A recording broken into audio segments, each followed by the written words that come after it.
भविष्य में अरबों साल बाद सूरज मरना शुरू हो जाएगा और हमारा ग्रह कैसे दिखेगा।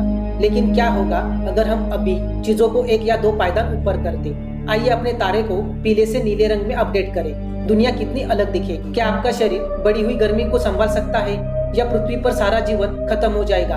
आइए जानते हैं इसी वीडियो में।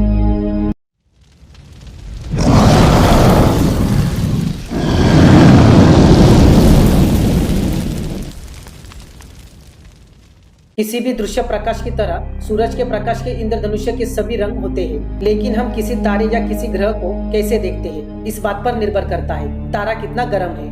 ब्रह्मांड के सबसे ठंडे तारों का तापमान लगभग 1750 डिग्री सेल्सियस है और वे अधिक लाल प्रकाश उत्सर्जित करते हैं, जबकि सबसे गर्म तारों का तापमान 40,000 डिग्री सेल्सियस से अधिक होता है और वे नीले दिखते हैं। हमारे सूरज की सतह का तापमान 6000 डिग्री सेल्सियस है, तो ये लगभग समान मात्रा में नीले और लाल रंग तरंग का उत्सर्जन करता है। यदि आप सूरज को अंतरिक्ष से देख सकते हैं तो वह सफेद दिखाई देगा। रुको, 1 सेकंड इंतजार करो। सूरज पीला नहीं है, यह सही है। पृथ्वी के नाइट्रोजन युक्त वातावरण के कारण सूरज आपको पीला दिखाई देता है। लाल बत्ती और पीली रोशनी की तरंगे लंबी होती है और यह आपकी आंखों तक आसानी से पहुंच सकती है। नीले प्रकाश की तरंगे कम होती है और यह अधिक प्रकीर्णन करता है, जिससे आकाश का रंग नीला हो जाता है। लेकिन अगर हमारा सूरज एक नीला तारा होता तो आपको फिर अभी एक शानदार नारंगी सूर्यास्त देखने को नहीं मिलता और आप तुरंत फ्राई भी हो जाएंगे। अपने सूरज को नीला बनने से पहले आइए कुछ चमकीले तारों पर एक नजर डालें जिनके बारे में हम जानते हैं।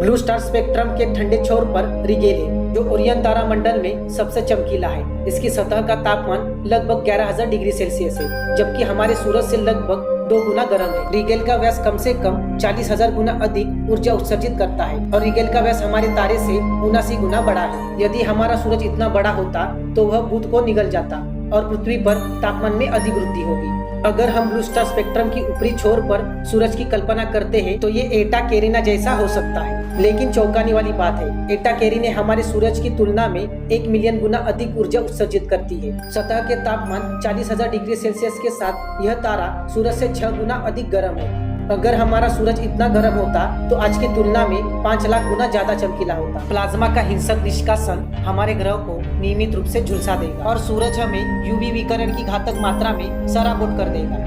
गर्मी से बचने का कोई उपाय नहीं है। यदि आप केवल 1 सेकंड के लिए बाहर कदम रखते हैं तो यह ओवन में कदम रखने जैसा होगा, केवल गर्म। नीला सूरज तुरंत आपके शरीर के सभी ऊतकों को जलाकर राख कर देगा और यहाँ तक कि आपकी हड्डियों को भी। आपके लिए खेल खत्म हो जाएगा। मजाक था, मैं तुम्हें इतने आसानी से मुझ से हटने नहीं दूंगा। आइए कल्पना करें, आपका शरीर इस अत्यधिक गर्मी के प्रति अत्यधिक प्रतिरोधी था। इससे निपटने के लिए अभी भी यूवी विकिरण की भारी मात्रा में होगा। आपके शरीर पर हर तरह का कहर बरसाएगा, जिससे आपकी त्वचा पर झुर्रियां पड़ जाएंगी, उम्र बढ़ जाएगी और कैंसर हो जाएगा।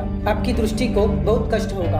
आपकी आंखों में सनबर्न जैसा कुछ होगा। यूवी विकिरण आपकी दृष्टि को धुंधला कर देगा और आपकी आंखों को नरक की तरह चोट लगेगी। ये सब स्नो ब्लाइंडनेस जैसा होगा, लेकिन सूरज के विकिरण के कारण होगा। आपकी दृष्टि खोने के अलावा नीली रोशनी आपकी सुंदरता के साथ खिलवाड़ करेगी। नीली रोशनी आपके मेलाटोनिन के स्तर को दबा देती है। इतनी अधिक नीली रोशनी और इस हार्मोन के इतने कम होने से सोना मुश्किल होगा। खराब नींद से उच्च रक्तचाप, मधुमेह और यहाँ तक कि दिल की विफलता भी हो सकती है। नीली रोशनी सिर्फ हम इंसानों की तुलना में बहुत अधिक प्रभावित करेगी। बाहरी पौधे छोटे मोटे और गहरे रंग के पत्ते वाले होंगे। उच्च तीव्रता वाली नीली रोशनी लंबे समय तक पौधों में फूलों को बढ़ावा देगी, जिन्हें आमतौर पर दिन में कम से कम 12 घंटे धूप की आवश्यकता होती है। अन्य सभी पौधे जिन्हें इतनी धूप पसंद नहीं है वे मर जाएंगे। ठीक है, आपके पास अभी भी लंबे समय तक बगीचे की सब्जियां जैसे लेट्यूस, पालक और आलू होंगे। लेकिन अगर सूरज एटा कैरिने जितना विशाल हो गया तो आपके अपने नए आहार में खाने की तुलना में भारी समस्या होंगी। सूरज का नया अविश्वसनीय रूप से तीव्र गुरुत्वाकर्षण खिंचाव सौरमंडल को बाधित करेगा। आप देखेंगे पृथ्वी और अन्य ग्रह इससे निकल जाते हैं। इस विशाल सूरज की चपेट में आने के बजाय आप भाग्यशाली होंगे। यदि पृथ्वी थोड़ी सी बगल में चली गई और अंतरिक्ष में चली गई, तब हम एक दुष्ट ग्रह पर रहेंगे जो किसी तारे के गुरुत्वाकर्षण द्वारा नहीं है और ब्रह्मांड में घूम रहा है। हम शायद बहुत जल्दी जम जाएंगे और वैसे भी मर जाएंगे। अगर इसका एक फायदा है तो यह सारी अराजकता और विनाश हमेशा के लिए नहीं रहेगा। इसके बजाय यह बहुत जल्दी खत्म हो जाएगा। एटा कैरिने जैसे स्टार की live fast dying young lifestyle है। लगभग 3 मिलियन वर्ष की अपनी छोटी उम्र में यह पहले से ही अपनी ईंधन आपूर्ति के अंत के करीब है। ये अगले 1 लाख वर्षों में कभी कभी सुपरनोवा में विस्फोट कर सकता है। हमारा सूरज लगभग 4.5 अरब वर्ष पुराना है। और वैज्ञानिकों को उम्मीद है अगले 7 अरब वर्षों तक जलता रहेगा। तो अगर हमने सूरज की गर्मी को बढ़ा दिया तो हम अपने तारे और हमारे ग्रह को अकाल मृत्यु के लिए बर्बाद कर रहे हैं। ऐसा नहीं है, उस दिन को देखने के लिए कई जीव रूप जीवित रहेंगे। हमारे ग्रह पर सबसे पुराना जीवन लगभग 3.5 अरब साल पहले का है। उस समय हमारा सूरज पहले से ही 800 मिलियन वर्ष पुराना था। उस समय यदि सूरज एंटीना कैरिने की तरह गर्म और चमकीला जलता तो यह सैकड़ों लाखों साल पहले एक सुपरनोवा के रूप में विस्फोट हो जाता था, जहाँ कहीं भी जीवन होता। इसलिए सूरज के अपने वर्तमान तापमान पर जलने से हमारे जीवन बेहतर लगता है। अगर हमारा सूरज एक ब्लू स्टार होता तो क्या होता, इसके बारे में हमने आपको पूरे विस्तार से बता दिया है। वीडियो अच्छा लगे तो लाइक करें, शेयर करें और सब्सक्राइब करें। हम जल्द मिलेंगे अगले वीडियो में, तब तक के लिए बाय।